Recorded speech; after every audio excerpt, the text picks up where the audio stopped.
төлөвлөлт хичээ маш жижиг зүйлээр ажиллаж байна.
Линкийг авах та бүхэнд болно.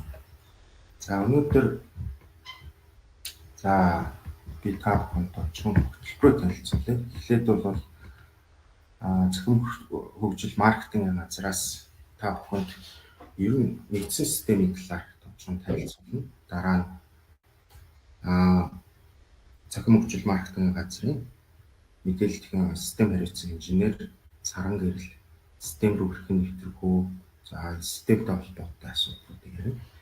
За мөн техникийн эрхлэгч нар бол удирдлагын нэгдсэн систем буюу SIS, CGM-с CGM гэдэг доменоор орж байгаа. Энэхүү домен зөвхөн техникийн эрхлэгч нарт зориулсан хэсэг байгаа.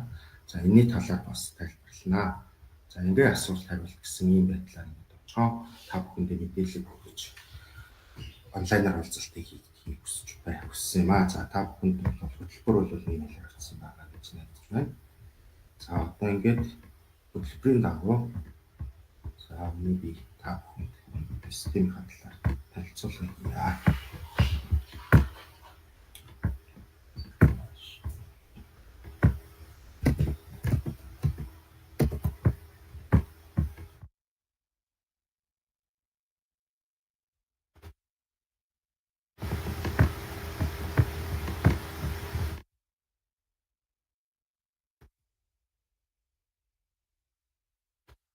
За та бүхэнд миний дэлгэрч харагдаж байгаа болов? Харагдаж байна.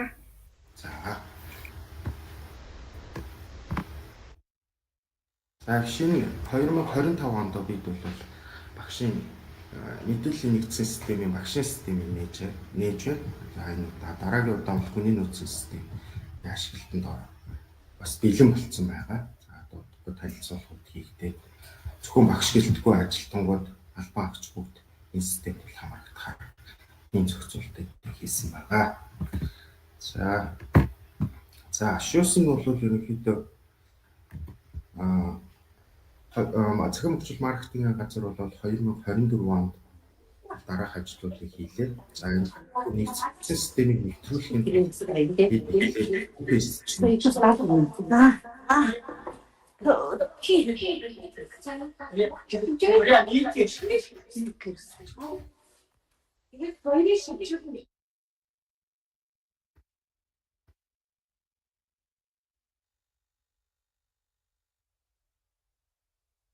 За нэгдсэн системийг хэрэгжүүлэхийн тулд Купе төлбөрийн систем гэдэг бол оюутан болон багшийн удирдлагын болон байгаа одоо хэрэгжиж байгаа системүүд холболтыг хийсэн байгаа.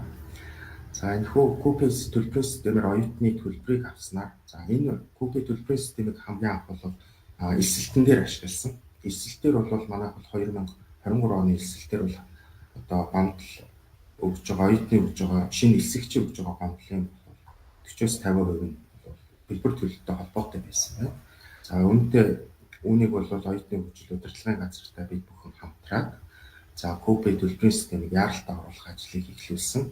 За эсэлтийг Купе төлбөрийн системтэй холбосноор бол энэ хүү хил ам бол асуудалгүй болж одоо ямар нэгэн төлбөртэй холбоотой гомдол гараагүй.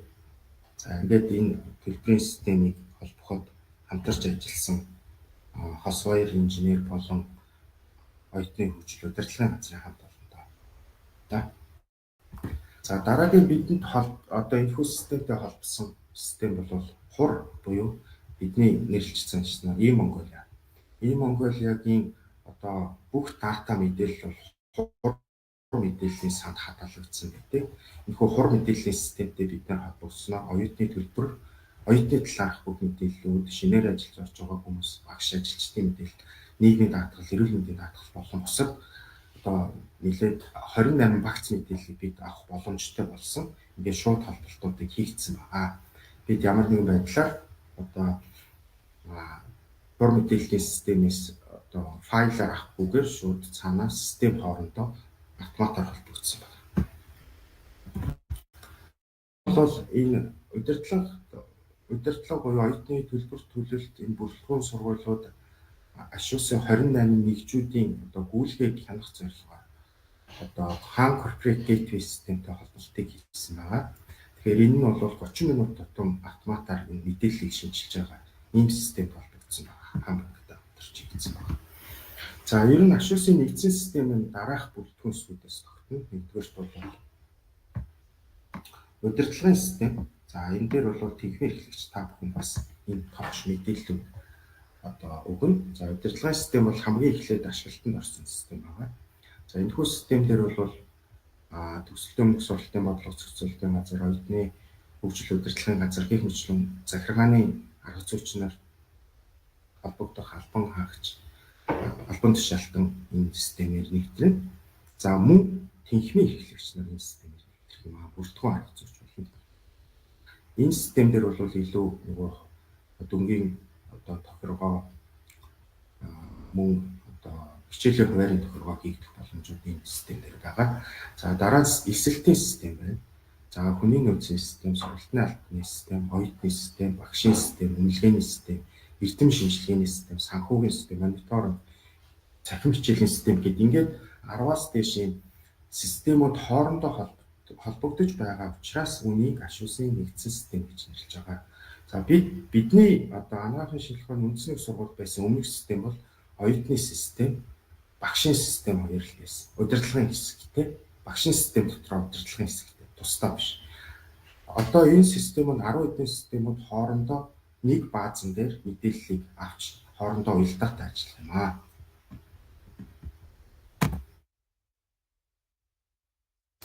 За оюутны систем бол 9 сарын одоо 10-аас нэвтрүүлэх ажил хийгдээд маш богино хугацаанд энэ нэвтрэлтийг хийсэн байгаа. За ингээд оюутны хөгжил удирдлагын газартай хамтраад энэ хүү цэсүүдийн хөгжүүлэлтийн оюутнуудаас санал аваад бүрэлдэхүүн арга зүйч нартай одоо 20 гаруй удаа уулзалт хийж энэ хүү системийг амжилттай нэвтэрсэн.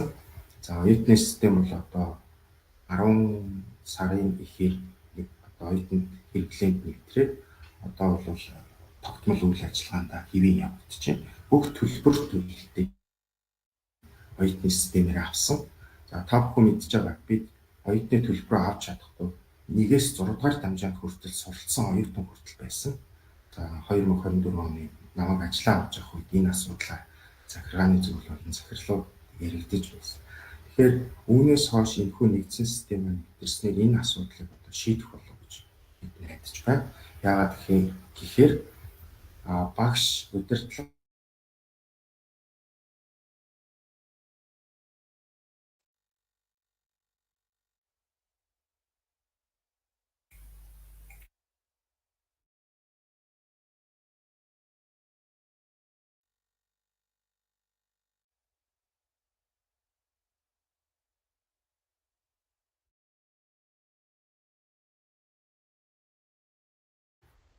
энэ жилийн төлбөрийг 8 сар ихээр дундуур авчдаг.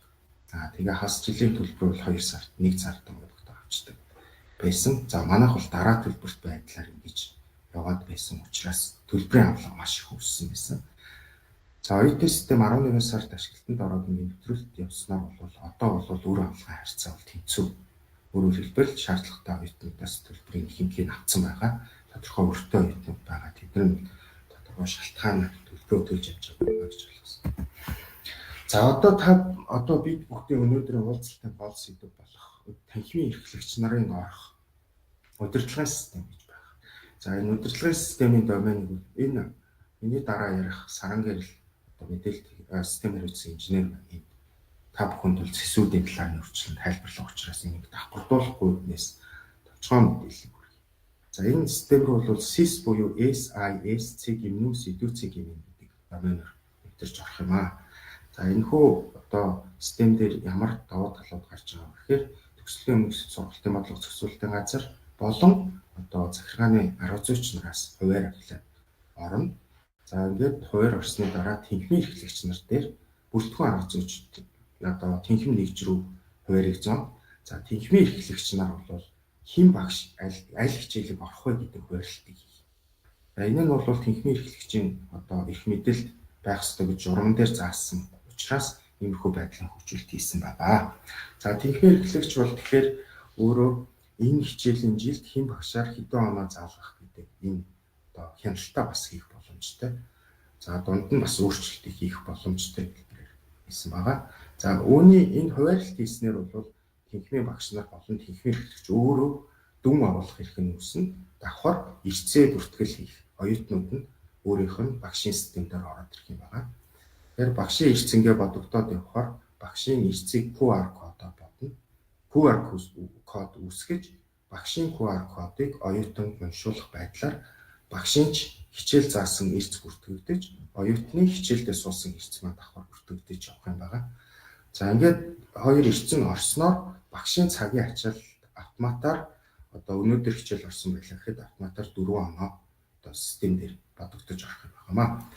Тэгэхээр энэний одоо багшийн хэсэг дээр бол харьцангуй ингээ харахад бол та меню харагдчихэв. Цахим эрц бүртгэл заах одоо энд бол бүх багш нарт хамааралтай эсвэл гэсэн. Заах хичээлийн тохиргоог өөрөө хийдэг. Цахим сургалтын хэсэгтээ багшийн гүйцэтгэлийг сургалт, эрдэм шинжилгээ, мэргэжлийн үйл ажиллагаагаар нэг дор одоо мэдээлэл өгүүлнэ. Тестийн шалгалтын дүн шууд ордог.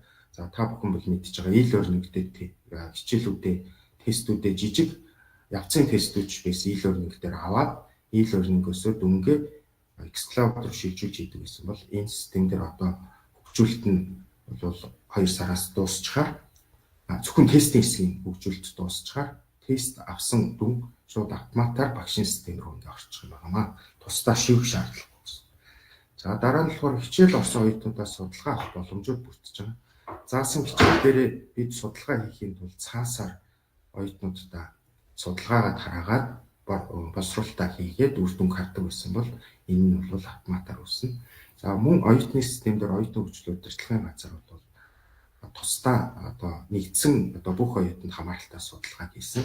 За судалгааг бол нэг өдөр дотор одоо 3-4 мянган оюутан авч чадсан юм амжилтыг үзүүлсэн байна.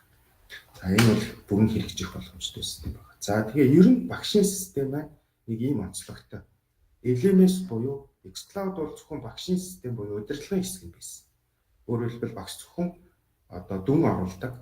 За оюутанд дүнгээ оруулдаг ийм хэсэг байсан бол одоо энэ дээр нэмэгдэж байгаа LMS буюу learning management system-ийн хэсэг нэмэгдэж байгаа. Цахим тестүүд орох боломжтой гэдгээрээ тэгээд дээр нь оюутны дүн мэдээллийн систем LMS-тэй хамтарч орж байгаа гэдэг утгаар ил learning систем, багшийн систем холимогдоо ийм систем гарч ирж байгаа гэсэн юм ойлголттой авч байна.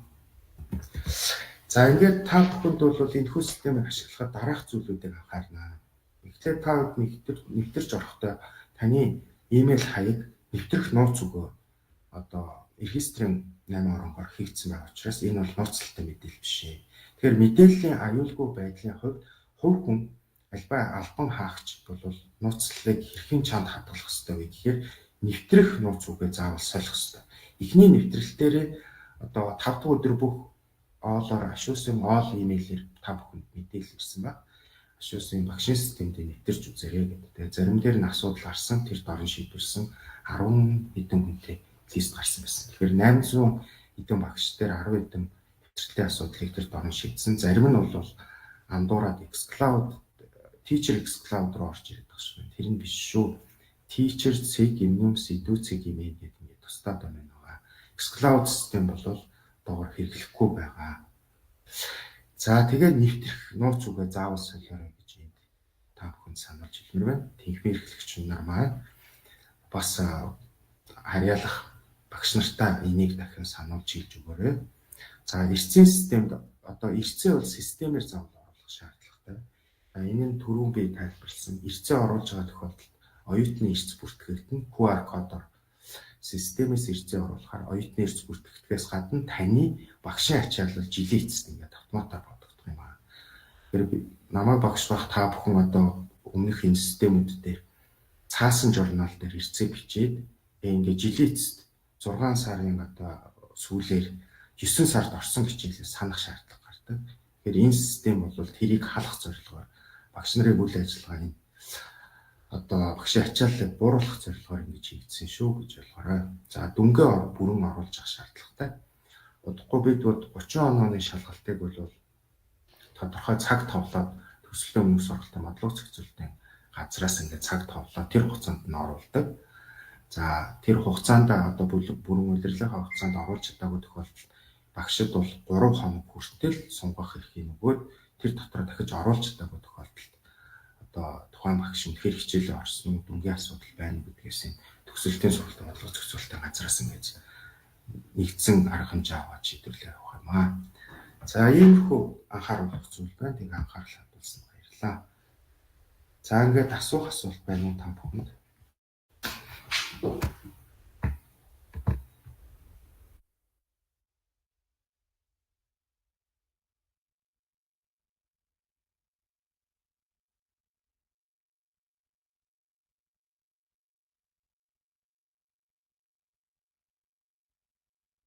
За байхгүй бол дараагийн хэлэл рүү орох. Та бүхэнд өөр асуулт байхгүй бол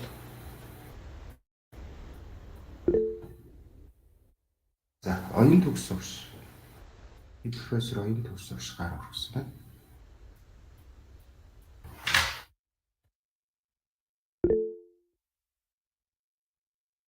За оюун төгс сурагч асуулт байна.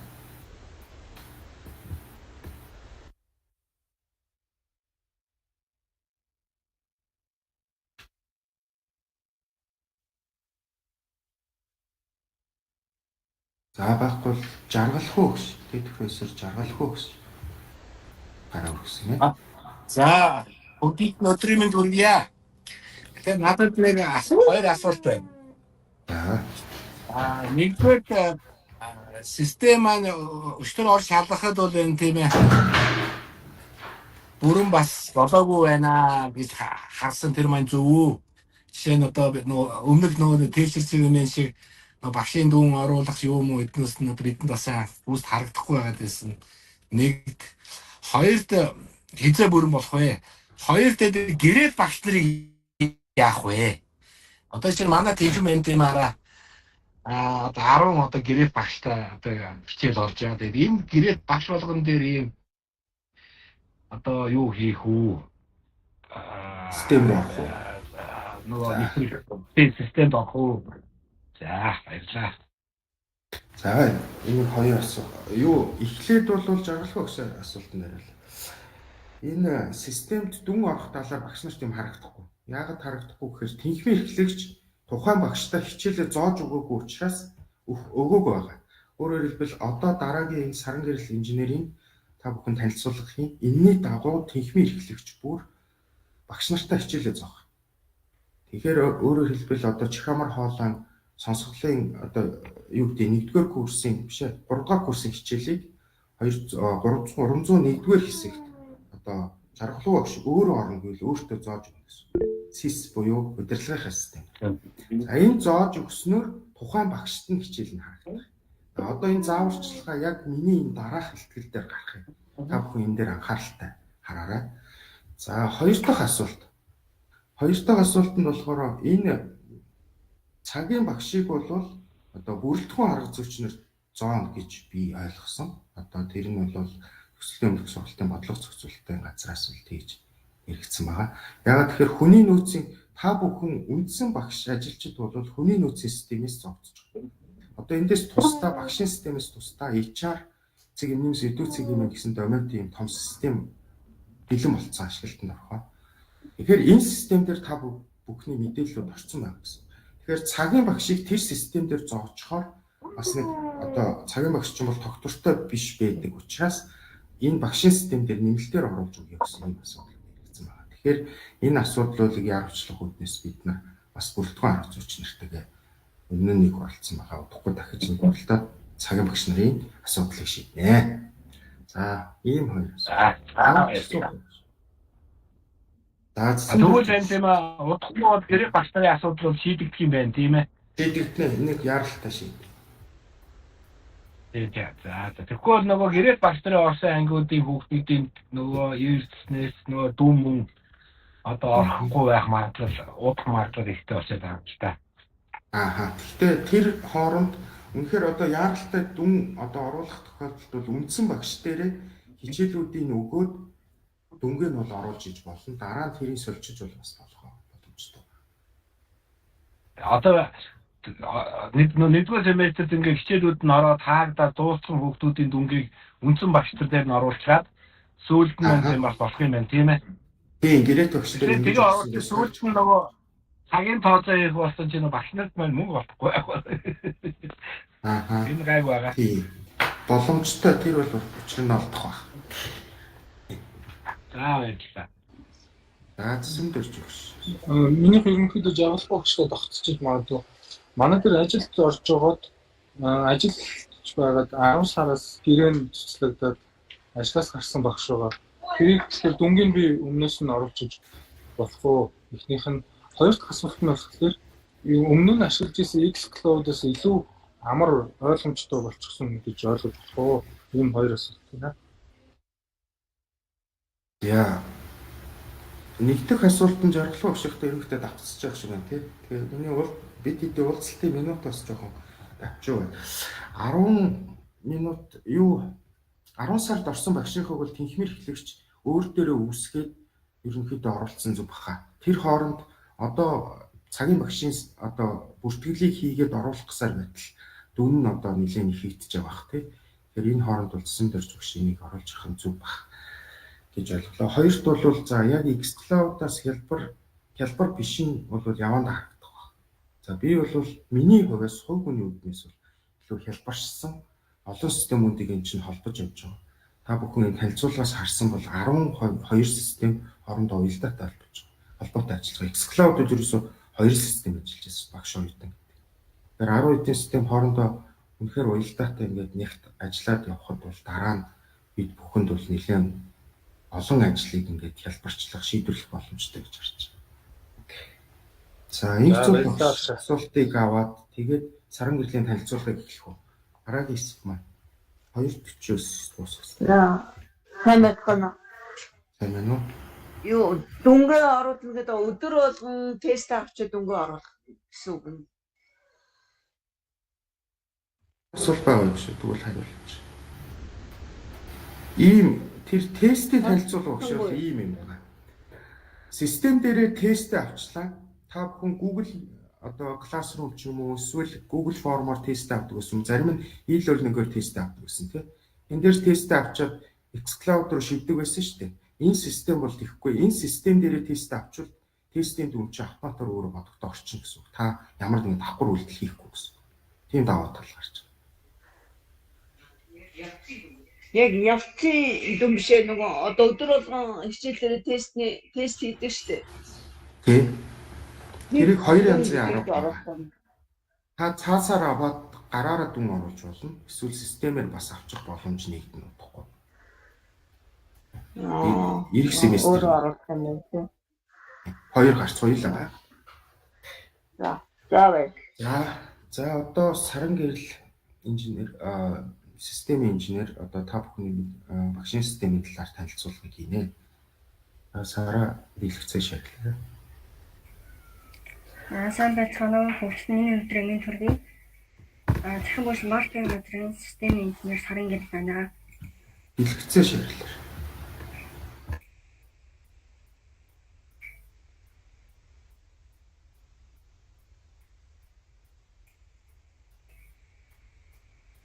Миний дэлгэц харагдаж байна. Жина. За эхний юуны төрөнд эхлээд тэнхимийн эрхлэгчийн хайслаас эхлэе. Тэнхимийн эрхлэгч нь болохоор хоёр югаар орно. Хоёр дамын хаягаар орно. Эхнийх нь болохоор SIS Innomus Идүүлцэг юм байна гэсэн энэ дамын хаягаар орно. Энэгээр яагаад орж байгаа вэ гэхээр тэнхимийн эрхлэгчдэр нь хуваарийг багш нар руу хуваарлах ийм үүрэгтэй учраас удирдлагын системээр шаардлагатай.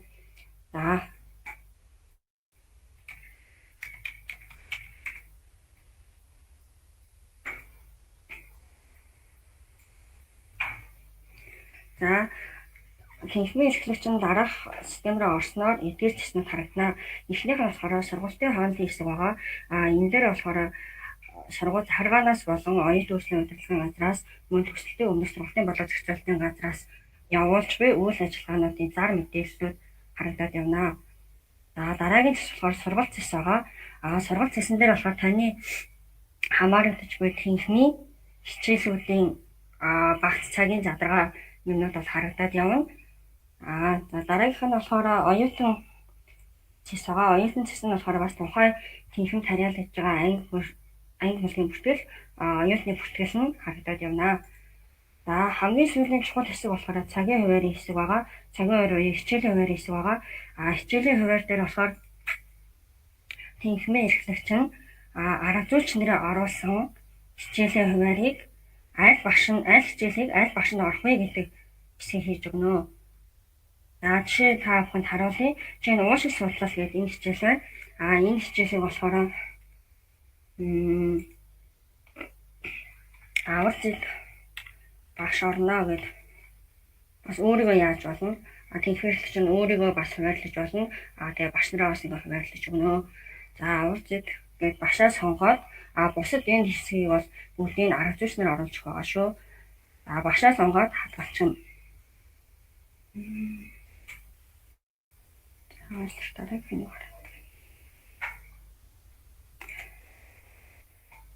Дараагийнх нь байна. Санийх. Ингээ багшаа сонгоод хадгалаад өгч. Амжилттай заслаа гэдэг. Энэ дээр ерөнхий мэдээллүүд нь гарч ирдэг. Ирээ алдаа заах юм бол баруун дээд болон дээр гарч ирнэ. Амжилттай боллоо гэвэл бас баруун дээд болон дээр гарч ирнэ. Тэгээ тэнхимийн эрхлэгчд бол эдгээр дөгөөс харагдах байна. Тэгээ тэнхимийн эрхлэгч нь шууд багшийн систем рүүгээ үсэрдэг хэсэг нь бол хөгжүүлэлт хийгдэж байгаа. Удахгүй нэвтрэхэд ашиглан авахд нэлээд болно. Одоо та бүхэндээ багшийн системийг орж харуулъя. Багшийн системд ороход teacher цэг Innomus цэг Идүүлцэг юм гэсэн дамын хаягаар орно.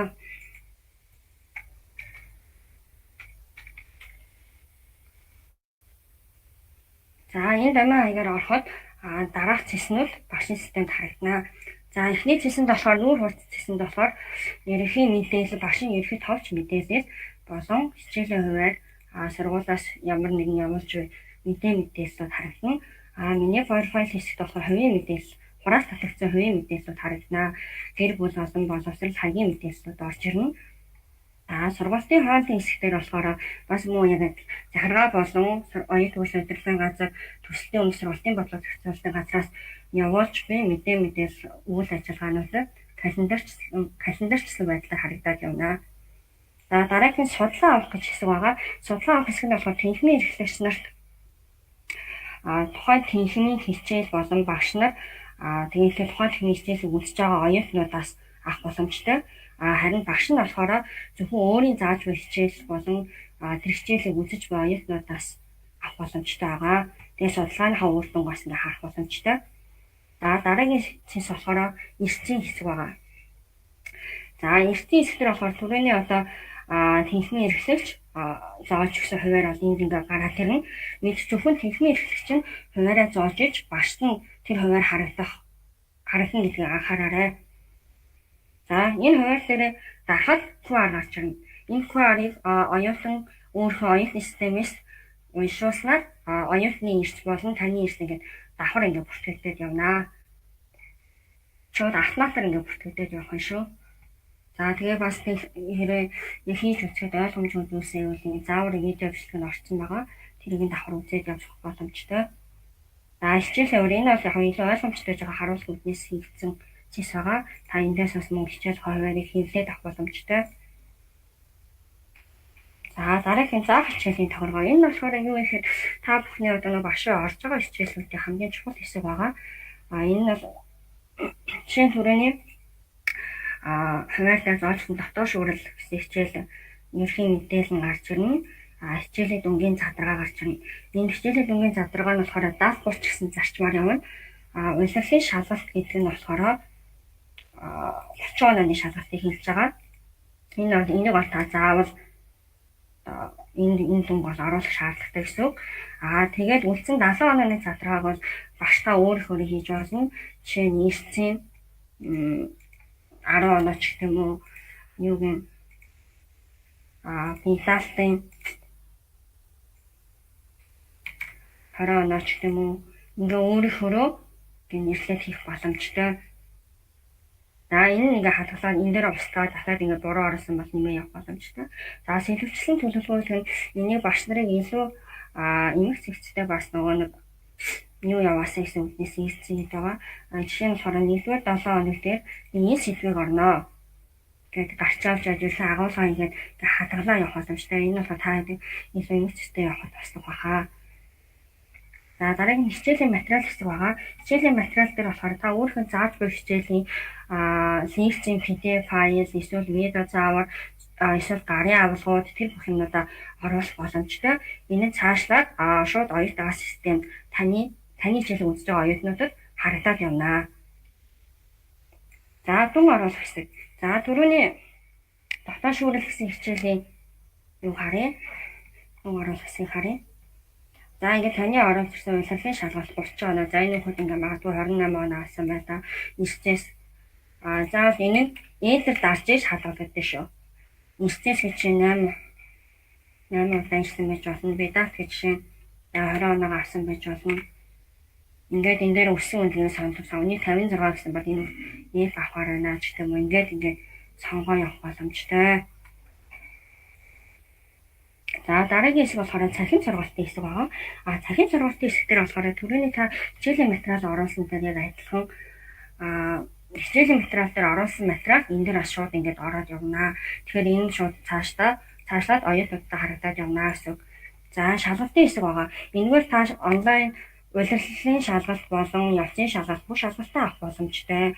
Гэхдээ энэ нь одоо сайжруулалт хийж байгаа учраас 2-р семестрээс яг албаасаар хэрэглээд явнаа. Тэгээ ерөнхийдөө бол онлайн шалгалтын хуваар гэсэн энэ дээр шалгалт авах өдөр юм хугацаагаа оруулаад өгнө.